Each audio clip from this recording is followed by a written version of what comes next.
So if you clicked on this video, chances are you're interested in breast augmentation or getting breast implants, and I'm here to share some information about that topic. Now, on YouTube, there are so many other people out there who have stories about breast augmentation, and they'll tell you kind of what happened to them and what they went through in the healing process and all that. I'm not really here to talk about that in particular because there's so many other people talking about that. Instead, what I'm going to do is talk about the things that I've experienced or I've heard of that they actually don't tell you. Yes, the stuff that you would never really think of before you go into the surgery, and it's kind of those weird little things to look out for, so that maybe if you experience it, you kind of know somebody else who can tell you from their experience, kind of like what to do in that situation. I think that this video will be like very educational to anybody who is about to have this type of surgery. So the first thing that I can say that they didn't tell me that I actually was caught off guard with was when I went into my consultation, I really wanted a very big outcome. Like I wanted my breasts to be way bigger than they were. I started out with a deflated A cup, and I pretty much wanted to go to like just like huge, like really big, because I saw that in magazines or TV, and I just like the look of like a big, almost kind of like a fake look, and that's kind of what I wanted to go for, like a Barbie doll type of look. And that's what I wanted my outcome to be as far as my breasts went. But I started off with very deflated small A cups, and I was very disappointed to find out that you cannot actually go too big your first time because I did not even think of this, but you can actually only stretch out your skin and your muscles only to a certain extent. You can't get a very big size right off the gate. You have to go through numerous breast augmentations in order to get to a big, big, big cup size, depending on how small you were when you started. That's something that I looked at and I was like, wow, I thought that I was going to be able to pretty much go in there and pick any size and pick any look I wanted and just go. But actually, no, that's something that I had to learn going through my own experience. You cannot go too big your first time. You're going to have to probably go through, like, let's say if you were a deflated small A like myself, you're probably going to have to go maybe to 2 or 3 augmentations if you want to go to like 1,000 cc's, which on me won't really look that big because I'm actually tall and I do have a large frame, but other young ladies who are smaller, maybe they want like a 600 cc type of cup, and maybe that's what they're shooting for. If they're very flat chested, you might have to have 2 or 3 surgeries. I don't know, depending on the case, but that's just something. Another thing that I did not know going into the whole breast augmentation surgery realm is kind of an interesting thing, and it actually has to deal with other people. Um, I guess in this society, I guess it's normal to look at women who've had maybe a lot of breast augmentations. They do have really big, pronounced breasts that look a certain way, to kind of categorize them or to, automatically put them in this box. Something I noticed that even when you tell people that you're about to get your breast done or you want to get your breast done, people who may not know you that well, you might get reactions kind of like, well, are you like shallow? Are you self centered? Are you like a whore? Are you any of all these other things just off of getting your breasts done? I think that's very interesting because just, a breast size alone, if you're somebody who has larger breasts because you got them done, just the very act of having bigger breasts than the next person doesn't mean that you're any more slutty than they are. I don't know how people translate bigger breasts or wanting bigger breasts as to you must be a whore, or you must be trying to get guys' attention, or it must be all about this sexual thing, when really it may just be because you have to look in the mirror every day at yourself, and that's just something that you want to do to make yourself feel better. It could be maybe to make your spouse feel better. I mean, who knows? It's everyone is different, but it did seem like a lot of people that I did tell about the surgery kind of had an adverse reaction. They seemed to automatically jump to conclusions. A lot of them did, and I just thought that it was I don't know, I was kind of disappointed, because I thought that now in like 2015, 2013, 14, even like around the time when I got it done, I'm thinking that society is kind of, more knowledgeable about things. We have so much information at our fingertips, and for someone to automatically think that, you know, someone who wants to get their breasts done or someone who has had them done and have them out automatically making judgments about what they got it for, and they must be trying to impress men or something like that. Um, it didn't really stop me, of course. I mean, I'm my own person, but it is something to think about if you're someone who maybe has a conservative type of job. If you're someone who really cares about what other people think about you, if you're someone who doesn't want to break barriers or break the mold, then I would say that, maybe getting breast implants may not be for you, or maybe you don't want to get too big of an implant. Maybe you want to try to keep it as natural as possible because, I mean, maybe you want to keep it to yourself. I mean, not everybody is open to plastic surgery. I mean, we all know that, but I was surprised how many people actually thought that way about people who actually get breast implants. Another thing that I actually notice when it comes to other people is, and this is something that they don't tell you, they don't tell you that if you actually are working on a job and you actually do take off, to get your breast done, and let's say you go back to work, you feel okay and you think that you can go back to work and you maybe aren't working at the same pace as you would have prior to surgery. I did notice that you may not get the same sympathy and help that you would think that you would get, even though you are going through a major surgery, and even though you did just get cut open and you did, go under, the knife. Not a lot of people categorize plastic surgery as the same as like heart surgery or something like that, as far as you being in a healing period and you being uncomfortable. A lot of people do have the thought, well, you chose to have your breast done. So, they kind of don't treat the healing process the same. They don't kind of, I don't know, they just don't have the same empathy, I guess, is what I notice when it comes to people. Other people may think, well, you're fine, you can do this, or maybe not give you the same type of empathy that they would have if you had just came out of, a triple bypass surgery as opposed to getting your breast done. Now, granted, getting your heart operated on is more life threatening, I guess, or it is a bigger surgery in the sense that you're operating on a more critical organ. But I mean, even still, you're still being cut open, you're still going under the knife, you still have foreign objects in your body that were not there before, and your body is still going through a period of what is this and having to heal. And if you have to go to work, or maybe even if you're out with friends or whoever may be around you, don't be surprised if people don't really take your healing process seriously, or may, I don't know, just may not be as empathetic, may not even see it as surgery. I've experienced that personally, which I thought was kind of weird. I know that plastic surgery is not something that people would think is a necessary thing. And, a lot of people may think, well, you chose to do that to yourself. But even still, I mean, it's still something that is still a process of getting cut open. I still had blood loss, I still had all these different things that would occur with pretty much, I don't know, a lot of other surgeries. I mean, I'm not a surgeon, I don't know, but I would assume that it's like a lot. Another thing that I did notice that no one tells you when it comes to getting your breast done is that you may have a team or a support system going into surgery, but actually coming out, you may notice that the people around you may become a little jealous. That may be coworkers, friends, even family.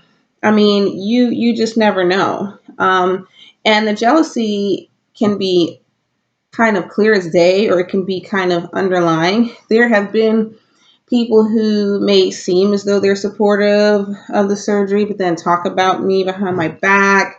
Or they may be someone who seems to be supportive of you going into the surgery. And then when you get it and you have it and you're feeling great, they're like, no, well, that's too big, or well, you should have did this, or oh, you should have did that.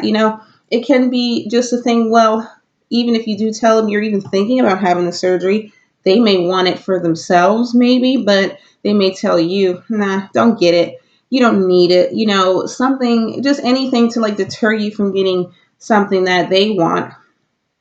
Maybe they're not able to get due to many different factors. Maybe they're not able to afford it, or maybe they don't have the health. Maybe they're not healthy enough to get the surgery. Maybe they are too scared and afraid, and they may see you getting this surgery and living out your dreams, I guess, of a better body as a threat to them in some type of way. So just be aware of that. Be aware that, everybody may not feel as happy and supportive of your surgery like you feel.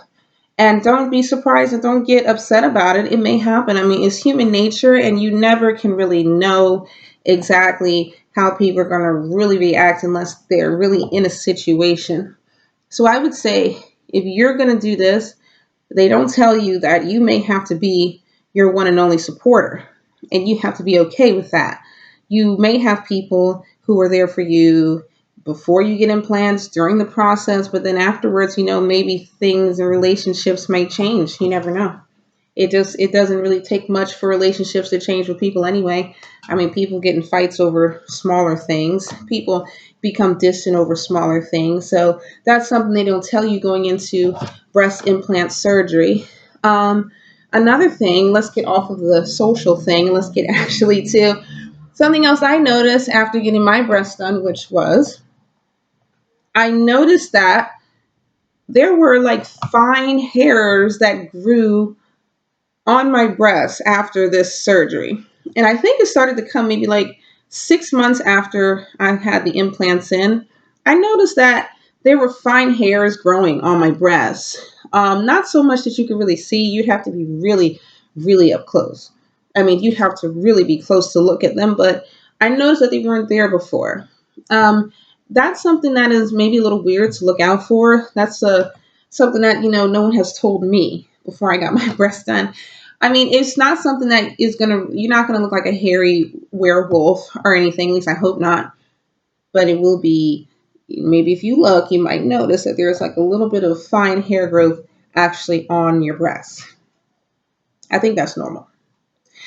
I think so. Yeah. Anyway, something else that I did not really know going into surgery was that when you do get your breast done, chances are that you will probably get an implant device card, which I got right here. See, it's for Mentor. See that? And they'll give you some information. It'll say something like, what type of profile you have. You see mine is 500 cc's, but they overfilled it to, 550 cc's. But basically, this is what you'll get. And I actually did not know that. So I think that's cool. I have a little thing for my breast implants. That's nice. A little token.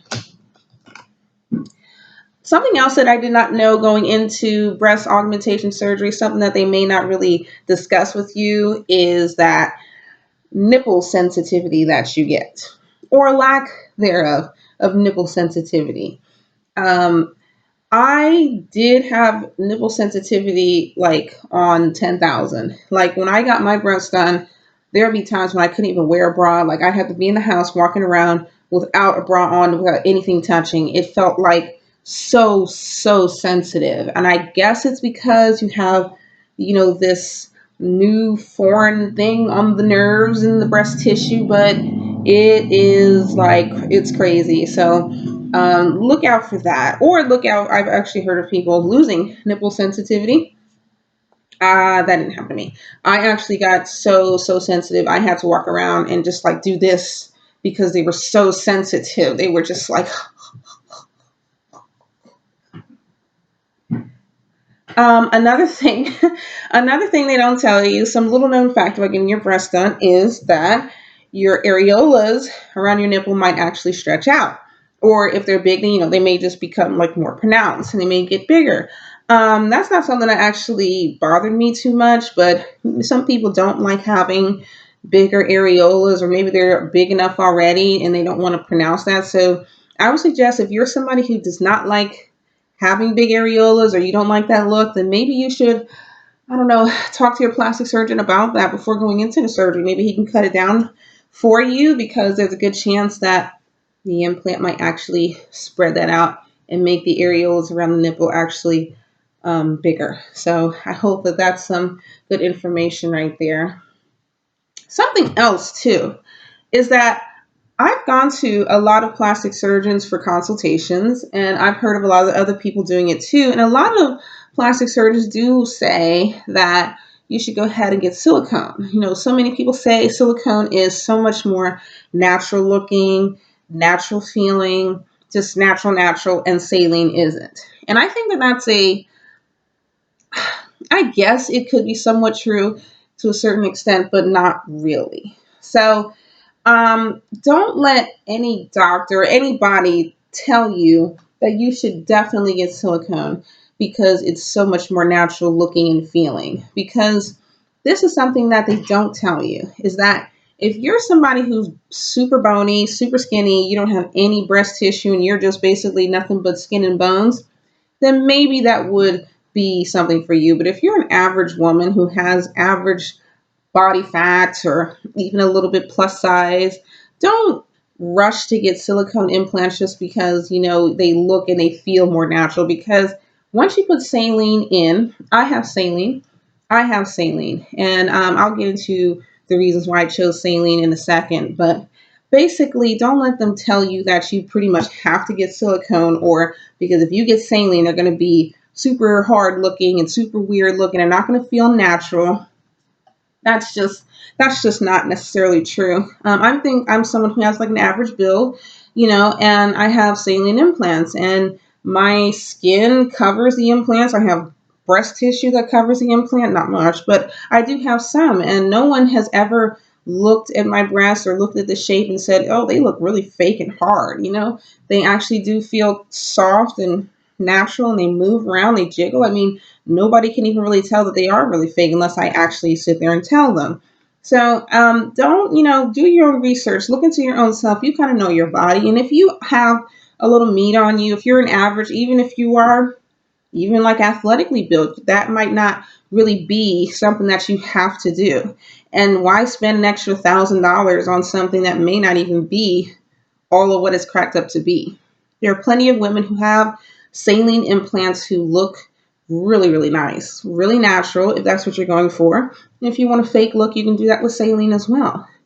I personally chose saline because number one, the only one main reason was because I did not want to have any more silicone in my body than I really needed, as far as that gooey silicone that's in a silicone implant. I have a fear that I may get in a car accident, or it may start to leak for whatever reason. I may hit it too hard, and you do not want loose silicone in your body by any means. So saline for me was something that I said, you know what, I'm going to do saline because if that bursts or if it happens to break or rupture or leak, it's saline. It's nothing but salt water, basically, and it's going to get reabsorbed into the body, and it's something that is going to be relatively harmless. So that was my number one reason. That was pretty much the main reason why I chose saline. And another reason is because I felt as though, saline was going to give me such a nice result, to the point where I didn't feel as though I needed to spend an extra $1,000 for a silicone implant. No, I mean, it's way more risky and it's more expensive. And I personally didn't do that. I mean, not knocking anyone who has silicone. I just didn't think it was really all that necessary. But there is a silicone shell on the implants, of course, that I have. And this is another thing that they don't tell you going into breast implant surgery, is that you actually maybe need to talk to your doctor, because you may not know that you might actually be sensitive to the silicone shell in your body.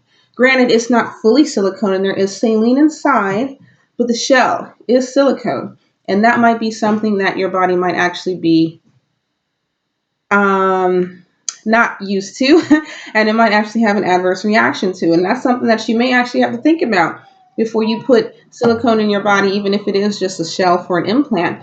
There is such a thing as silicone sickness, or people having adverse reactions to silicone and having to get the an explant surgery. And they may have saline or silicone, so be cognizant of that and think about that before you go into surgery for your breast implants. But yeah, I just thought I'd make this video. I'm trying to fill the niche for a lot of plastic surgery that isn't talked about. There's so many people on YouTube who are talking about their breast implants and their stories and their consults and all that. But I thought I'd go ahead and do a video on little known things, people God, things that people do not really think about or don't really know when it comes to breast augmentation, getting your breasts done, getting breast implants. I thought that I would sit here and try to think about the things that aren't really talked about, just so that all you out there who are doing research about to get this done, you can come and watch this video and hopefully you'll walk out or you'll, not make the same mistakes that others have made. So, with that being said, I hope that this was informative and I plan on making more videos about different things. If you have any questions, anything else that I didn't think about, you can leave it in the comments. And hey, if it's enough, I might make another video about it. Bye bye.